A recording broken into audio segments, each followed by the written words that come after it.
Assalamualaikum warahmatullah.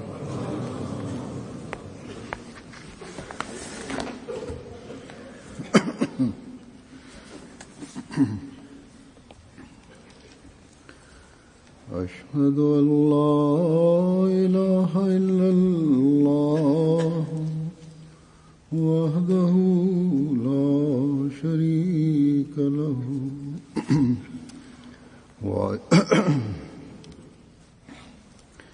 وأشهد أن محمدا عبده ورسوله أما بعد فأعوذ بالله من الشيطان الرجيم بسم الله الرحمن الرحيم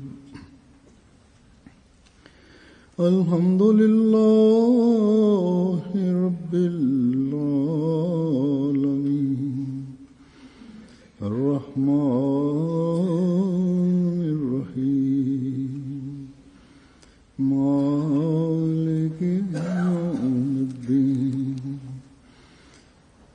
إياك نعبد وإياك نستعين اهدنا الصراط المستقيم صراط الذين أنعمت عليهم غير المغضوب عليهم ولا الضالين.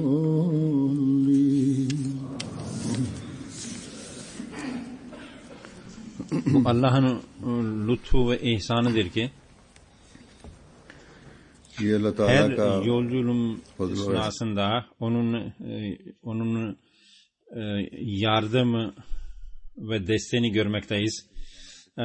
Bazı cemaatlerde bazı programları konusunda tecrübe sahibi değildir. Onun için ister istemez bazı tereddütlerimiz oluyor.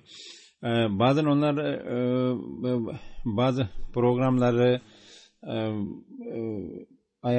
yapmak istiyorlar ve bu programda cemaatin yetki alanında olmayıp başkalarının ait programlar oluyor ve program başkalarına ait olunca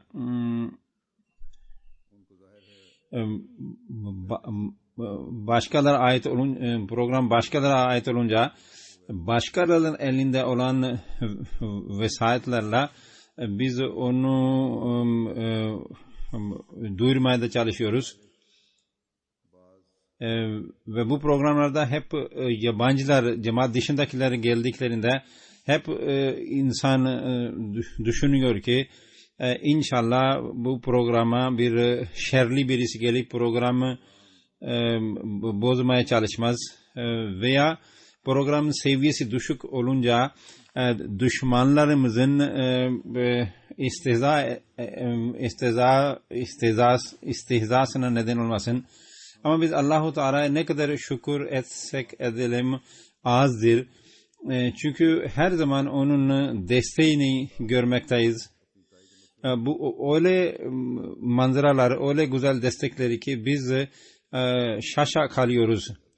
Allahu Teala'nın vaadlerini Mesih Aleyhisselatü Vesselam'a verdiği sözlerin gerçekleştiğini Allahu Teala bize göstermektedir. Bazen yabancılar yani Ahmedi olmayanlar öyle ifadelerde bulunur ki ve onlar programı o kadar güzel överler ki bizler yani bu programı için çalışanlar hayret içinde kalırız. Acaba biz bu kadar güzel mi program yapabildik? Onların bu övgüler sadece dışından veya görünürde bu övgüler olmuyor. Tersine bu gelen yabancı misafirlerin gerçek duygularını temsil eder. Onların söyledikleri. Onların gözleri buna şahit olurlar. Onların yüz ifadeleri buna tanıklık etmektedir. Onların söyledikleri kalp içinden çıkan sözlerdir. Kalpten kaynaklanan sözleridir. İşte bunlar görünce insanı çok duygulanır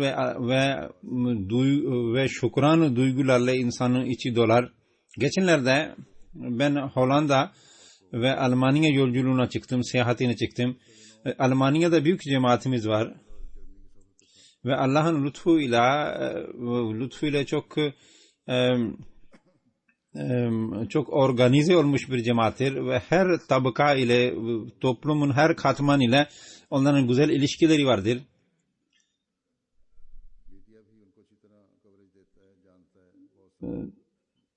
Cemaat orada tanınmaktadır. Gazeteler ve diğer medya ve bazı medya gruplar ve bazı politikacılar, Asyalı olan bazı politikacılar ucuz şöhret elde etmek için cemaat aleyhinde menfi propagandada da bulunurlar Almanya içinde. Ama genelde Almanya'da Alman politikacılar ve oradaki kültürlü insanlar, Alman halkı cemaati tanıyan bu insanlar cemaat için çok güzel duygular beslemektedirler. Bundan dolayı İslam'ın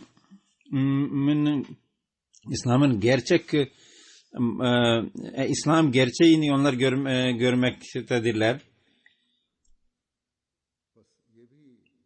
İşte Almanya'da Ahmedilerin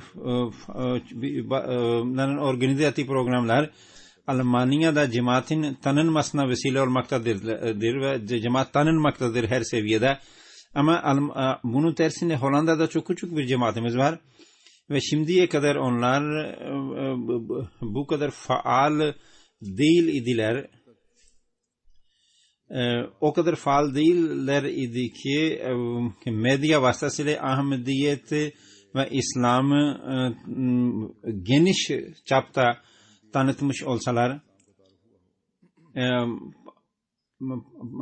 Büyük Millet Meclisi üyeleriyle, diplomatlarla, eğitimli insanlarla onların o kadar iyi ilişkileri değildi. Ve bu seviyedeki insanlar cemaati pek tanımıyorlardı ve cemaatin İslam'ı temsil ettiklerini bilmiyorlardı. Ama elhamdülillah Nunspet'teki bölgede bir millet meclisi ile 2 sene önce o cemaatle tanışmıştı ve benimle de görüşmüştü. Onun vesileyle Allah-u Teala Hollanda parlamentosunda bir program yapmaya oradaki cemaati nasip eyledi. Bu Büyük Millet Meclisi üyesi orada yabancı meseleler ve yabancı sorunlar, yani dış komitenin şu an başkanıdır veya şu an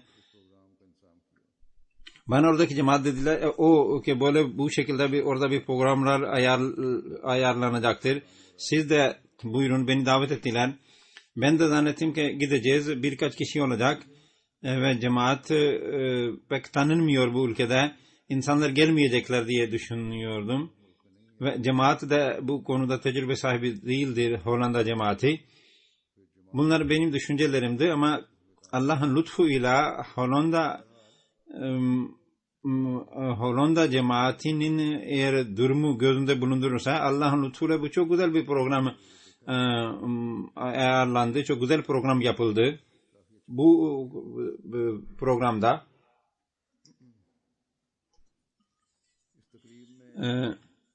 89 tanınmış insanları iştirak etti. Hollanda Büyük Millet Meclisi'nin üyesi haricinde İspanya, Arnavut, Almanya, İsviçre, Hindistan, Kıbrıs vesaire ülkelere ait olan üyeleri de vardı veya onların temsilcileri de vardı. Önce de söylediğim gibi Almanya cemaatinin çok her seviyedeki insanlarla programlar, ilişkileri var değil mi? Buna rağmen onlar şimdiye kadar böyle bu seviyedeki bir program yapamadılar. Tabii ki bizim her programımızda büyük insanlar gelirler ve bizim cemaatimizden çok etkilenirler. İslamiyet'in gerçek yüzünü tanınca onlar kendi görüşlerini bildiriyorlar. Ama Almanya'da bugüne dek böyle bir program yapılmadı. Bunun bir sebebi de şu olabilir ki Almanya büyük bir ülkedir. Ve Hollanda bunun mukabil Hollanda çok küçük bir ülkedir. Kısacası Hollanda cemaatinin attığı bu adım ve bu adım gazetelerle, medyalarla ve diğer tabakalarla kurduğu ilişkiler inşallah onlar daha da bunun ilerletecekler ve yaptıkları işle yetinmeyeceklerdir. Yaptıklarıyla yetinmeyeceklerdir. Büyük Millet Meclisi'nde yapılan programda esnasında ben 15-20 dakika yakın ben konuşma yaptım. İslamiyet'in öğretisinden bahsettim. Şu anki dünyadaki şu anki durumu ve sorunlardan bahsettim. İslam'ın çözümünden bahsettim. İslam ve Kur'an açısından ben oradan onlara İslam ve Kur'an öğretisinden bahsedince insanlar genelde sorumuza cevap geldi diye düşünürler ama orada 3-4 Büyük Millet Meclisi üyedi, farklı partilere ait olan bu üyeler bizim sorularımız var dediler. Ben de buyurun dedim. Eğer sizin içinizde daha teselli bulmadıysa buyurun sorun. Bunun uzununda onları eski şeyleri tekrarladılar ve açıkça anlaşılıyordu ki onları ben herhangi bir şekilde İslam öğretisi haşa Allah korusun yanlıştır diyeyim diye bekliyorlardı ve böylece onlar İslamiyet'e itiraz etmek istiyordu ve bunu diğer ülkelerden gelen Büyük Millet Meclisi üyeleri de hissettiler. Bazıları bunu açıkça daha da sonra söylediler ki onların Hollanda'daki 2-3 Büyük Millet Meclisi'nin üyesinin niyeti bu şekildeydi. Hatta bazı Hollandalılar, orada bulunan Hollandalılar da tutumlarından hoşlanmadılar ve utandıklarını bildirdiler. Ama bizim için fark etmez. Bizi Ahmediler için fark etmez. Bazıları düşünüyorlardı ki belki onlar beni kızdırmak istiyorlardı. Ama Allah-u Teala'nın lütfuyla Allah bize dayanma gücü vermiştir. Bu sorulardan birisi kendisi bunun hatasının farkına vardı. Ve en son benimle resmini çektirirken bana dedi ki efendim eğer benim sorularım uygun değil idiyse ben onun için özür dilerim. İşte bu programın uzadığı ayrıntılar vardır. Siz bunun MTA'da seyretmişsinizdir ve bunun raporu bunu okuyacaksınız. Hepsini ben burada söyleyemem, anlatamam. Bu programa katılanlar, iştirak eden misafirler ve diğer yabancılar İslam öğretisinden etkilendiler elhamdülillah. Bazen insan aklına gelir, keşke şu sorunun cevabı şöyledir, şu şekilde verilmiş olsaydı belki daha da etkileyici olurdu. Ancak Allah'ın lütfu ile verilen cevaplar neticesinde onlar etkilendiler ve bunun ve duygularını da bu konudaki fikirlerini de bildirdiler. Bu Allah'ın işidir. O kalpleri eline geçirir ve insan çabaları bir hiçtir. Bu programların gerçekleşmesi, bu programla gerçekleşmesi bu bizzat Allah'ın büyük lütfu neticesindedir. Eğer oradaki cemaat Hollanda cemaati bu birisinin veya cemaatin veya bir kişinin veya birkaç kişinin çabalar neticesinde bu program gerçekleşti derse bu imkansızdır. Onlar kendileri de onların oradaki insanların çoğu zaten diyeceklerdir ki bizim bu çabamız değildir, bu mümkündür. Allah'ın lütfuyla ancak bu olabilir. Bu programı gerçekleştirmek isteyen ve buna neden olan Büyük Millet Meclisi üyesi bizim Ahmedilere dedi ki bunu çok her tarafa duyurmanız lazım. Bu programı, buradaki konuşulanlar, çünkü insanlar buradaki Hollanda halkı gerçek İslam bilmeli, tanımalı. Ve dedi ki ben yaptığınız bu konudaki propagandadan ben memnun, ben en azından tatmin olmadım ve hatta Hollanda'daki diğer meclis üyeleri bu programı ayarlamaya çalışan, bunu gerçekleştirmeye çalışan üye dediler ki sen bu program nasıl bunu ayarlayabildin? Bu kadar küçücük bir cemaat, ona bu kadar nasıl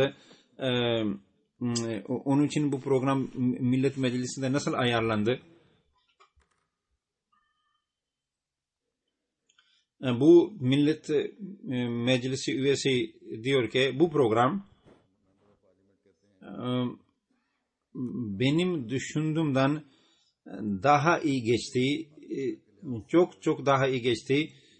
Orada programa katılanlar açısından ve programda konuşulan açısından da bu program çok iyi geçti. Ahmediye cemaatinin imamı ve halifesi kendi mesajını çok güzel bir şekilde öğretisini anlattı ve Hollanda halkı İslamiyet'in öteki çehresini, yani barış çehresinde görme hakkına sahiptir. Onlara da haktır. Çünkü hep terörizmi duyuyorlar İslam konusunda. Diğer saygıdeğer misafirler de bu konuda İslamiyet'in gerçek öğretisi ve çehresi gösterildiği için teşekkür ettiler.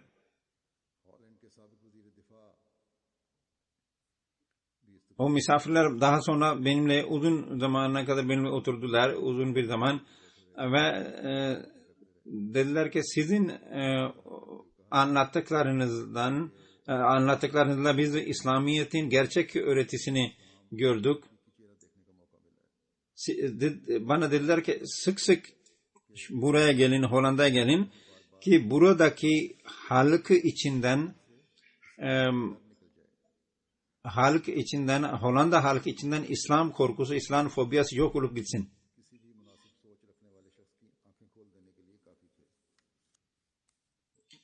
İspanyol Büyükelçisi de vardı orada. O şöyle dedi.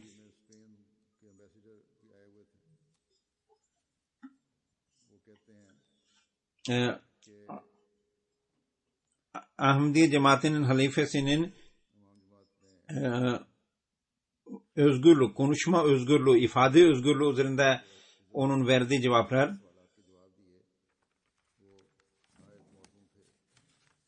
ve konuşma esnasında da kardeşlik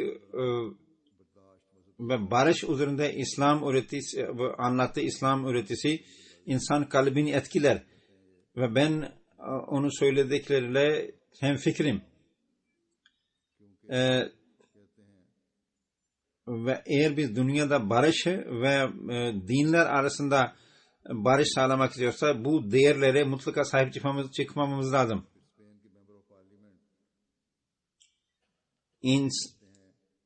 Allahu Teala bütün kainatı yaratan Allahu Teala'dır ve bu dünyada din adına gitgide savaşlar artmaktadır. Onun için bugün barış isteyen bizler ve dini seven bizler daha çok bu konularda birleşmeliyiz ve bizim aramızda ortak olan değerler üzerinde biz konuşmalıyız, birleşmeliyiz.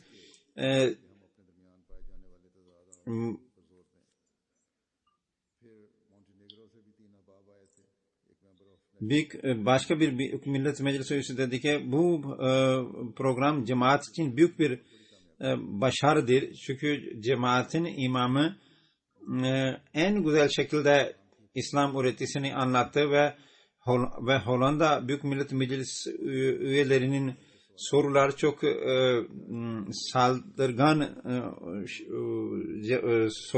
saldırgan idi ama o çok sabırla İmam Halife Hazretleri çok sabırla ve çok güzel delillerle onlara cevap verdi.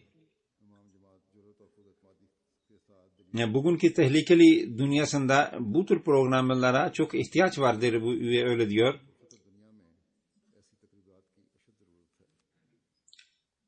İnsan Hakları Komitesi'nin 2 üyesi vardı orada. O şöyle dedi, parlamentoda Büyük Millet Meclisi'nden verilen bu mesaj her tarafa yayılmalı.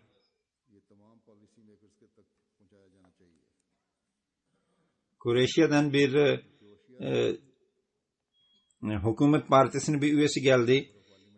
O şöyle diyor, İslam öğretileri çok güzel şekilde anlatıldı. Eğer bütün Müslümanlar bu öğretileri uygularsa dünyada barış ve huzur olur. İfade özgürlüğü açısından cemaat halifesinin anlattıkları çok etkileyicidir. Çok etkileyiciydi.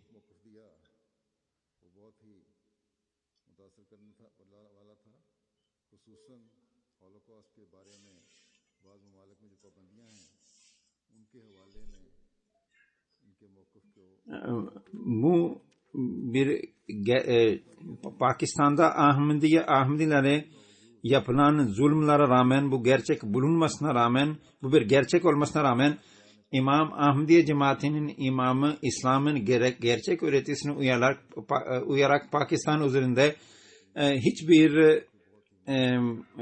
hiçbir şekilde tenkitte bulunmadı. Ayrıca İmam cemaati, Ahmediye cemaati imamı teröristlere verilen destek ve onlara para desteği konusunda çok gerçek ifadelerde bulundu. İsviçre parlamento üyesi şöyle dedi, bu konuşma çok güzel ve çok etkileyiciydi. Ve din lideri olarak dünyanın liderlerine siz bir kere silkelediniz ve hiçbir maslahatı göz önünde bulundurmayarak gerçekleri neyse onu söylediniz ve dünyaya bir mesaj gönderdiniz. Dış komitesi üyeleri şöyle dedi, sorulara çok güzel delile dayanan cevaplar vardı.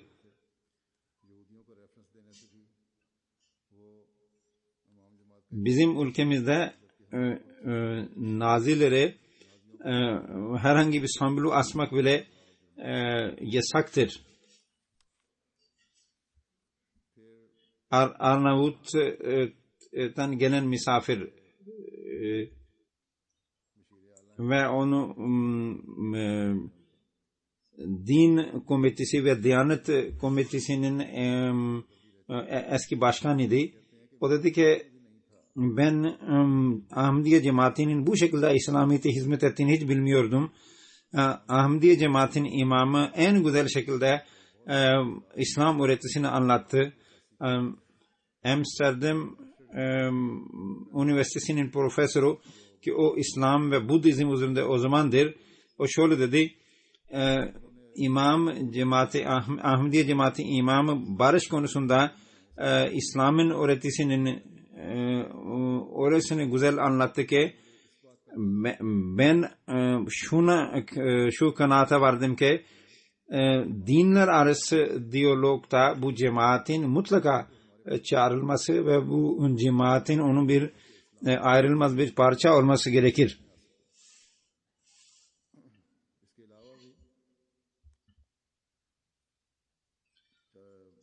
Biz orada kaldığımız müddetçe 4-5 gün esnasında her gün bir radyo veya gazete temsilcileri geldi. Biz onlarla konuştuk.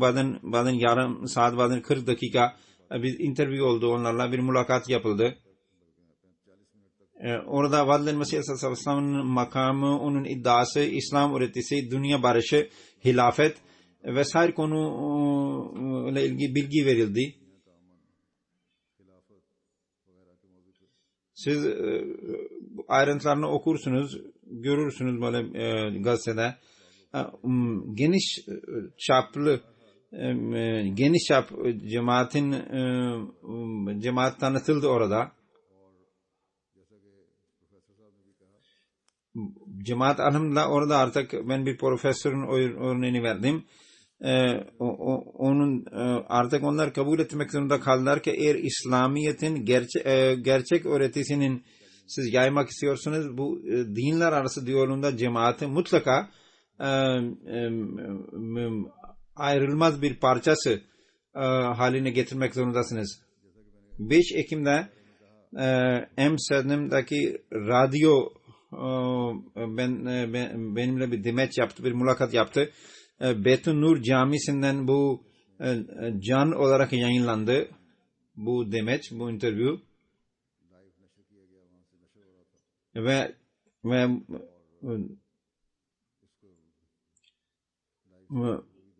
aynı gün bir televizyon, Winterland isimli bir televizyon, o bir demeçe geldi.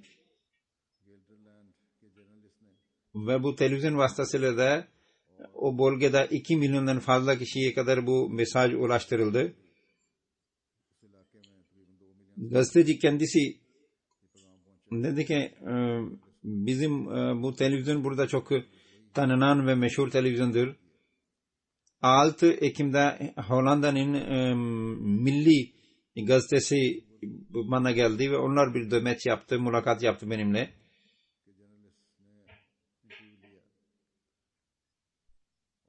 50.000 bunun bu yayınlanmakta değil ama internetten bu 100 binlerce kişi bunu okur bu gazeteyi. 7 Ekim'de tekrar bir gazete geldi ve o da benimle mülakat yaptı, demeç yaptı ve o da 100 bine yakın onun yayınlanıyor sayısı.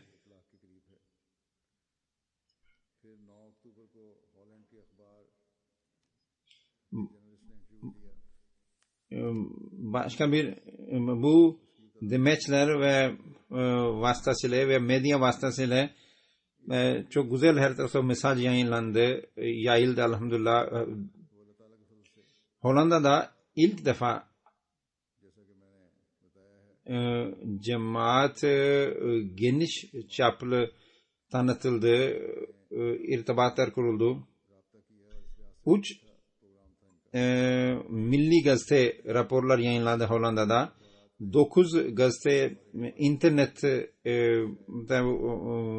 bu haberler verdi. RTV radyodan bahsettim.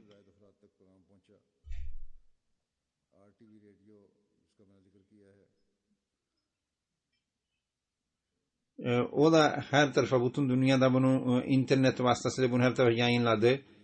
Nasyonal Radyo 5 dakikalık program yayınlandı. Aşağı yukarı 5 milyon kişi bunu 500 bin kişi bunu dinledi. Televizyonda 4-5 dakikalık bir program yayınladı. Ülkenin ulusal televizyonda haberler verdi.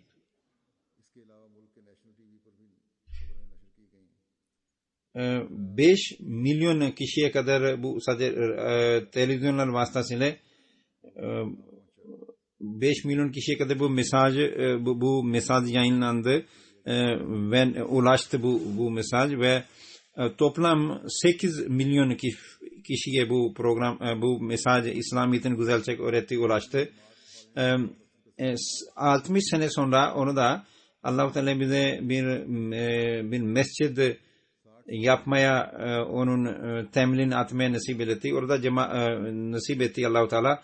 Orada namaz merkezlerimiz vardı ama bir cami yoktu. Bu programda da 102 kişi iştirak etti. Bu şehrin büyük belediye başkanı, mühendisler ve diğer tabakaya mensup olanlar, doktorlar vesaire bu programa iştirak etti. Hatta bundan önceki benim bahsettiğim bir gün önceki programa gelen misafirler de bu programa iştirak ettiler. Oradaki büyük millet, oradaki büyükşehir belediye başkanı dedi ki ben bu konuşmalar mescitle ilgili, camiyle ilgili yapılan konuşmadan ben çok etkilendim. Bu bir sizin söyledikleriniz barış dolu bir ortam yaratmak için bunlar çok önemlidir.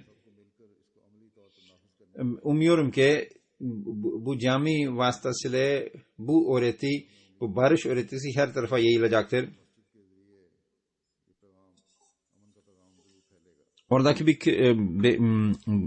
belediye meclis üyesi diyor ki bu öğreti her türlü insan için hangi tabakaya mensup olursa olsun onun için bu bir kılavuzdur.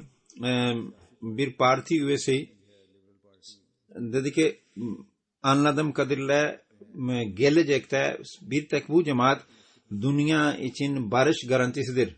Orada bir Müslim radyosu, Nasyonal Müslim radyoda yayın yapmaktadır. Mescid temeli atıldığında onlar 4,5 dakikalık bir program, mescidle ilgili, camiyle ilgili program yayınlandı. Orada Mesih-i Maud Aleyhisselam onun iddiası 5. Halife Hazretleri ile ilgili ve neden buraya geldiğiyle ilgili raporda bahsedildi, bu programda bahsedildi. Bunun haricinde de medyada haberler yayınlandı. Bundan sonra ben Allah Teala bize Almanya'ya gitmeye nasip etti. Orada da 2 caminin temeli atıldı, güzel program yapıldı, cemaat daha ziyade tanıtıldı. Nordholm'da Hollanda'dan giderken yolda ben Almanya'da mescidin caminin temelini attım. Orada bir eski bir belediye başkan gelmişti. Dedi ki ben arkadaşlarıma söyledim bu pazar günü kiliseye gitmenize gerek yok. Çünkü bizim için gerekli olanlar Halife Hazretleri söylemiştir. İşte bu şekilde de bakın bazı insanlar kendi duygularını bildiriyorlar. Allah-u Teala gerçekten onların kalplerini açsın ve onlar İslamiyet'in gerçek öğretisini anlayıp onu kabul edenlerden olsun. Bir Alman hanım bayan dedi ki bu çok güzel bir programdı. Ben İslam'la ilgili fazla benim bilgim yok. Ama bugün Halife Hazretleri'nin anlattığı şekilde ben bunu İslam'ın çok güzel bir din olduğunu anladım. Bir bayan dedi ki ben Katolik inanç bakımından Katoliğim. ben İslam'la ilgili bilgim yoktu ama bugün Halife Hazretleri bana İslam'ın gerçeğini anlattı ve anladım ki İslam'ın temelinde sevgi, barış ve huzur vardır. Ve beni en çok hoşuma giden İslam'ın komşu haklarında durmasıdır. Başka bir bayan dedi ki ben ateistim, hiçbir dine mensup değilim. Ben dünyada bir halifenin olup olmadığını dahi bilmiyordum. Ama bugün ben bu halifeyi dinledim.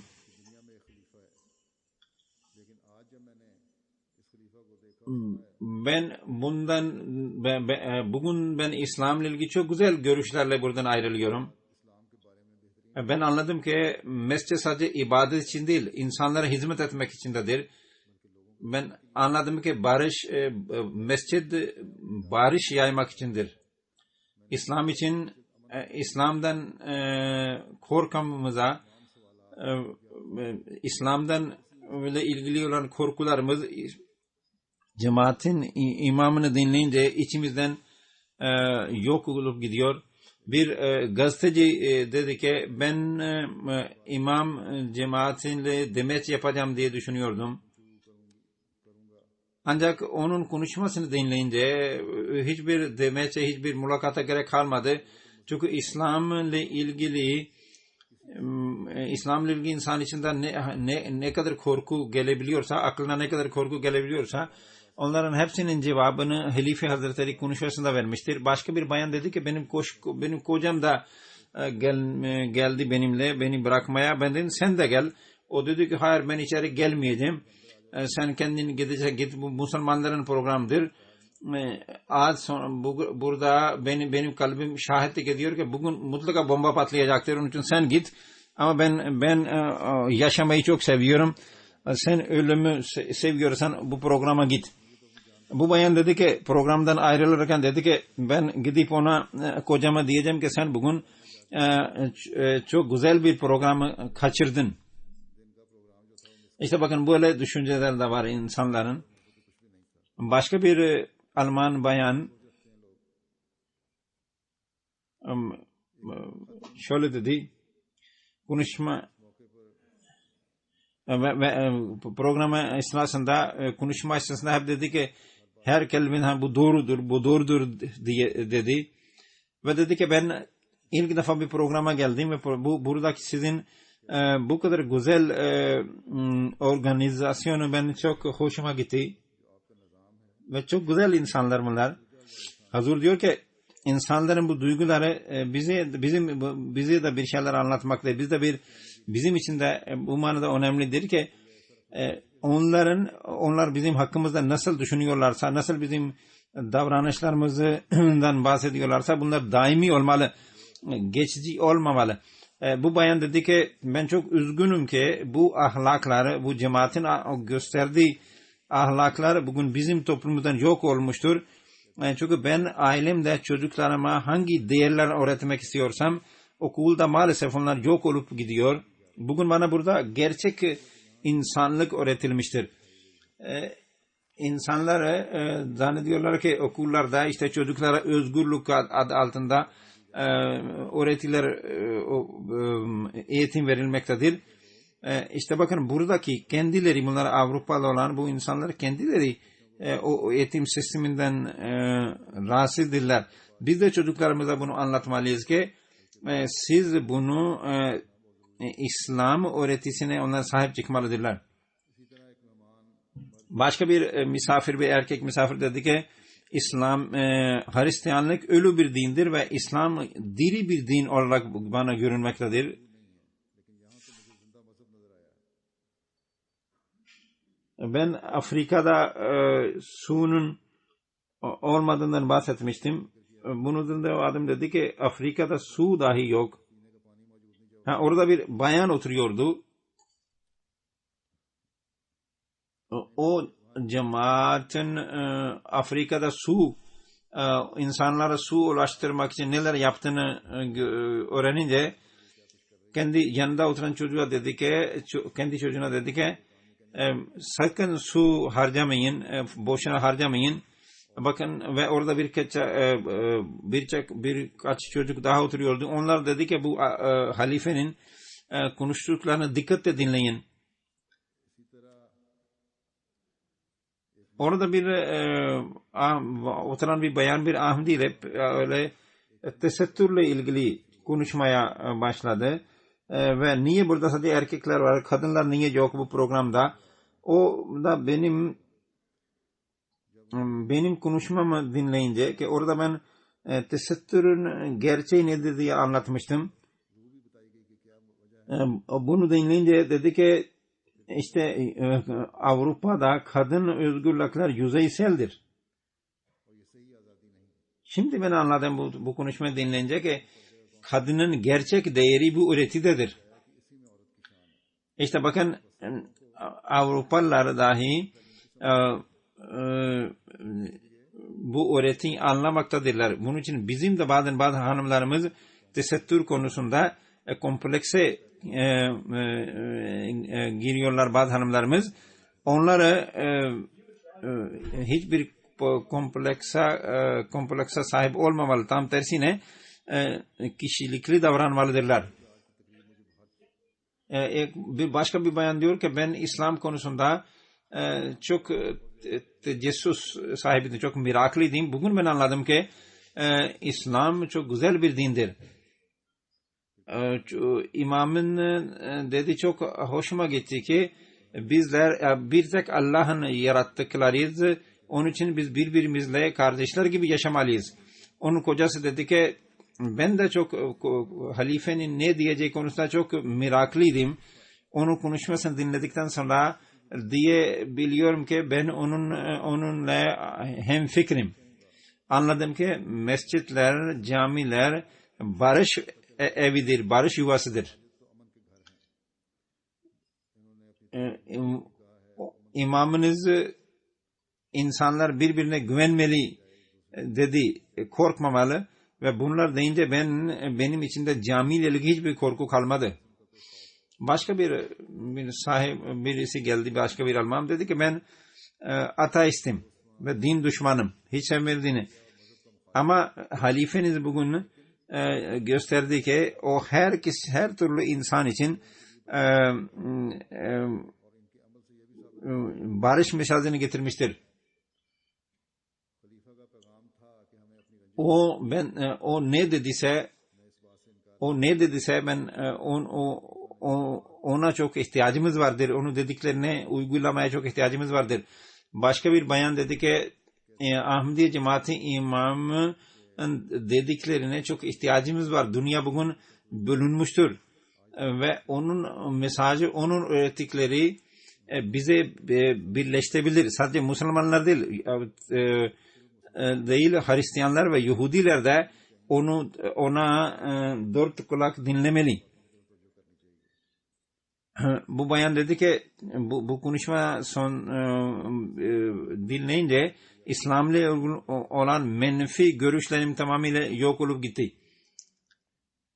İşte oradaki yerel gazetelerde haber verdiler.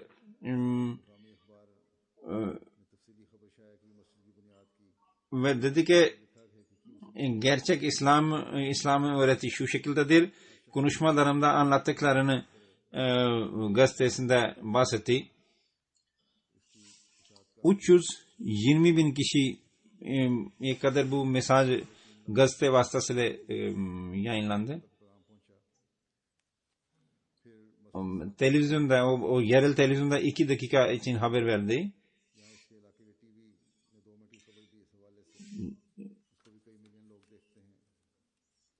Yerel gazetelerdeki sayısı 170.000'dir. 170.000'dir.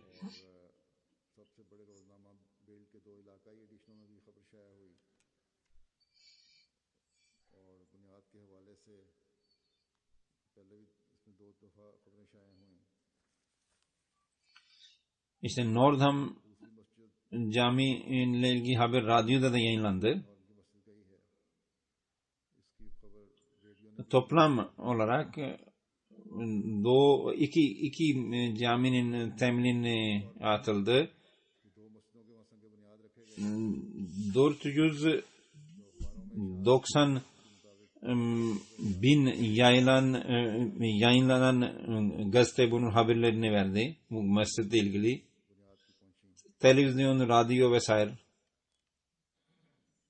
Onları dinleyenlerin sayısı milyonlara ulaşmaktadır. Bunun haricinde biz Cami-i Ahmediye Almanya'da ilk murabbiler verdi bizim Cami-i Ahmediye Almanya Cami-i Ahmediyesi ve orada mezuniyet töreni vardı. Ve benim Almanya'ya gitmekteki asıl sebebim bu mezuniyet törenine katılmak idi. 2008'de bu camiye başlamıştı. Betusbu'nun küçücük bir iki odasında. Ama şimdi elhamdülillah orada Cami-i Ahmediye'nin kendine ait bina vardır. Her türlü orada kolaylıklar sağlanmıştır. Sınıflar var, yurt var, salonlar var.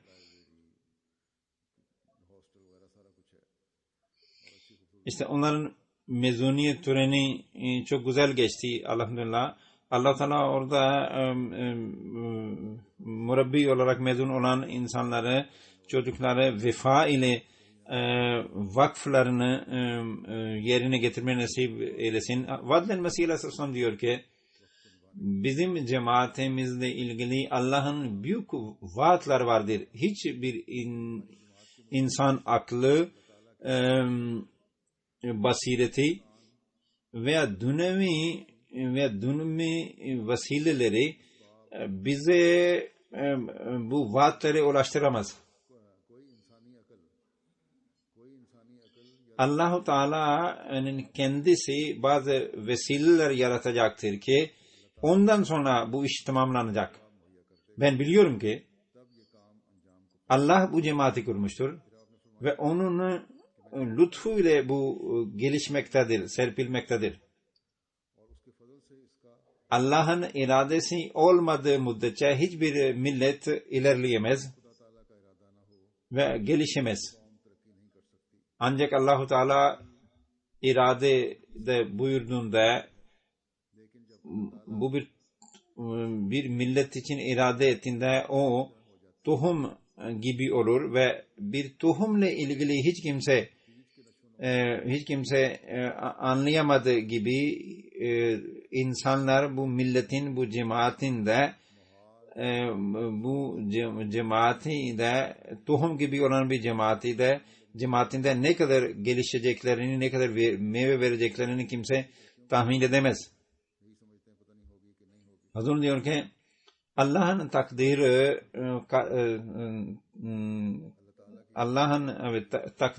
Allah-u Teala'nın takdiri karar verdiği zaman her iş Allah'ın dilediği gibi olur. İşte biz cemaatle ilgili Allah'ın bu vaatlerini gerçekleştiğini görüyoruz. Allah'ın takdiridir bu cemaatin gelişmesi, serpilmesi. Bu onun Allah-u Teala bunu kararlaştırmıştır. Bir cemaatin, herhangi bir cemaatin ve birkaç üyenin ve bir ferdin bu programlarda başarı elde etmesi mümkün değildir. Onlar bunun nedeni değildirler. Allah-u Teala'nın iradesi bunun asıl nedenidir. Allah-u Teala bize de bu Allah'ın takdirini gerçekleşmesi konusunda katkıda bulunmaya nasip eylesin. Biz çabalayanlardan olalım. İşte namazdan sonra ben gıyabi bir cenaze kıldıracağım. Hazreti Mirza Azir Ahmet Bey Muslih Maud radıyallahu anh'ın en küçük oğluydu ve son oğluydu. Oğullardan hayata kalan oğullardan son idi. 14 ve 15 Ekim gecesi vefat etti. Böylece ikinci nesil yani Vadlen Mesih Aleyhisselam'dan sonra onun oğulları ve ondan sonra Hazreti Müslim Maud'un oğulları artık onlar ikinci nesilden son kişi vefat etti. Üçüncü ve dördüncü nesil şu an devam etmektedir. Allah-u Teala bunlara da Allah'ın dini üzerinde sebat göstermeyi nasip eylesin. Hazreti Ümmü Nasir'den dünyaya geldi. Kadiyan'da okudu, sonra Camia Ahmediye, Pakistan kurulduktan sonra Camia Ahmediye'de okudu ve Camia Ahmediye'den eğitim gördükten sonra, oradaki mezun olduktan sonra Tahrik-i Ciddi'de çalıştı. Sonra 1961 senesinde orada Afser Khazana olarak oraya atandı. Hazreti Müslim radıyallahu teala anhu'nun isteği vardı ki oğullarından birisi mali konularında cemaate yardım etsin. Belki bundan dolayı onu oraya atamıştı ve bütün hayat boyunca hep orada çalıştı, hazine ofisinde ve 92 senesinde oradan emekli oldu. Furkan batalyonuna da katıldı. Hilafete çok bağlı idi, sevgiyle bağlıydı. Benim daim olmasına rağmen çok saygı gösterirdi. 2003 senesinde gördüm ki insanların kalabalığın içinde duruyordu.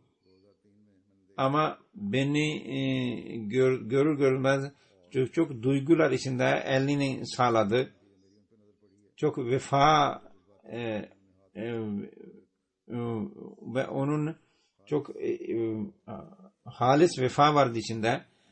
Fakir fukaraya çok yardım eden bir insandı. Allah Teala şefkat ve rahmet muamelesi yapsın. 1956 senesinde Hazreti Müslim onun nikahını Kaysra Hanım'la kıldı. Han Said iki oğlu ve iki kızı vardı. Bir damadı Vakf-ı Zindigi'dir, Rabua'dadır. Bir damadı burada, Doktor Irfan burada Londra'dadır.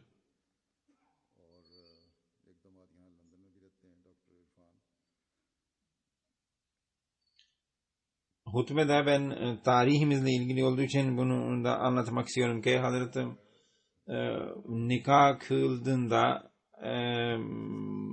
şunlar anlatmıştı. Ben bugün Mirza Azhar Ahmet'in nikahını kıldıracağım. O Kaysra Hanım'la kılacak. O bizim iki yaştan akrabamızdır. Şimdi üçüncü bu nikah ile bu bizim kurulacak ilişki kurulacak. Colonel Osaf Bey'in bu Albay Osaf Bey'in bu bir torunudur. Yani Nawab Muhammed Ali Khan'ın bu eniştesiydi. Nawab Muhammed Ali Khan Bey Mesih Maud Aleyhisselam kendi kızını vermişti ve daha sonra onun oğluna ikinci kızını vermişti. Bu Abdülmecid Khan Bey'in de torunudur ve bu Mesih Maud Aleyhisselam o sahabisiydi. Hazreti Müslim radıyallahu anh diyor ki çok üzgünüm ki cemaatimiz tarihi konusunda çok yani kendi tarihi konusunda çok tembel davranmıştır. Hristiyanlar bu kadar tembel davranmadılar. Kendi tarihleri konusunda Müslümanlar ashab-ı kiramın hayatını o kadar ayrıntılarla yazdılar ki binlerce sayfa ashabın hayatını anlatan kitaplar vardır. Ama bizim cemaatimiz ilmi bir çağda ortaya çıkmasına rağmen kendi tarihi konusunda çok tembel davranmaktadır. Huzur diyor ki ben önce de anlatmıştım. Şimdi de anlatıyorum ki kendi tarihlerini yani aile tarihini hep böyle bir yerlere yazmaya çalışın, anlatmaya çalışın, ashab-ı kiramdan anlatmaya çalışın. İşte Huzur Müslim diyor ki bu sahabe 1904'te vefat etti. İkinci gün Hazreti Mesih Maud Aleyhisselam camiye gitti ve dedi ki bana vahiy edildi. Ehl-i Beyt'ten birisi vefat etti. Orada bulunanlar dediler ki efendim herkes ailenizde herkesi sağ salim değil. Bu kiminle ilgili olabilir? O dedi ki Khan Muhammed Bey Kapur Salvi ve वो वफात थी ve bu onunla ilgili bu ilhamdır, bu vahidir ve ilhamda denildi ki Hazreti Müslim Maud radıyallahu anh diyor ki Allah-u Teala'nın vaad edilen Mesih Aleyhisselam'a taziyette bulunması ve onu ehl-i beytten sayması gösteriyor ki o Allah gözünde manen ruhani, manen ehl-i beyttendir. Nitekim Kaysera Hanım'ın bu bizimle ikinci ilişkisidir ki akrabalığımızdır ki bu onun dedesini Allah-u Teala vaad edilen Mesih Aleyhisselam'ın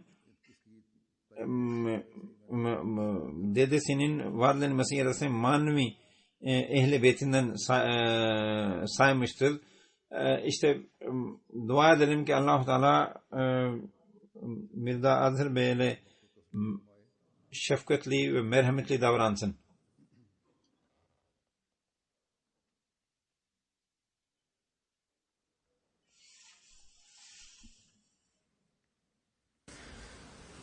Elhamdülillah nahmaduhu ve nesta'inuhu ve nestağfiruhu ve nu'minu bihi ve netevekkalu aleyhi ve na'udzu billahi min şururi enfusina ve min seyyiati a'malina. من يهده الله فلا مضل له ومن يضلل فلا هادي له ونشهد أن لا إله إلا الله ونشهد أن محمدا عبده ورسوله عباد الله رحمكم الله إن الله يأمر بالعدل والإحسان وإيتاء ذي القربى وينهى عن الفحشاء والمنكر والبغي يعظكم لعلكم تذكرون اذكروا الله يذكركم وادعوه يستجب لكم ولذكر الله أكبر.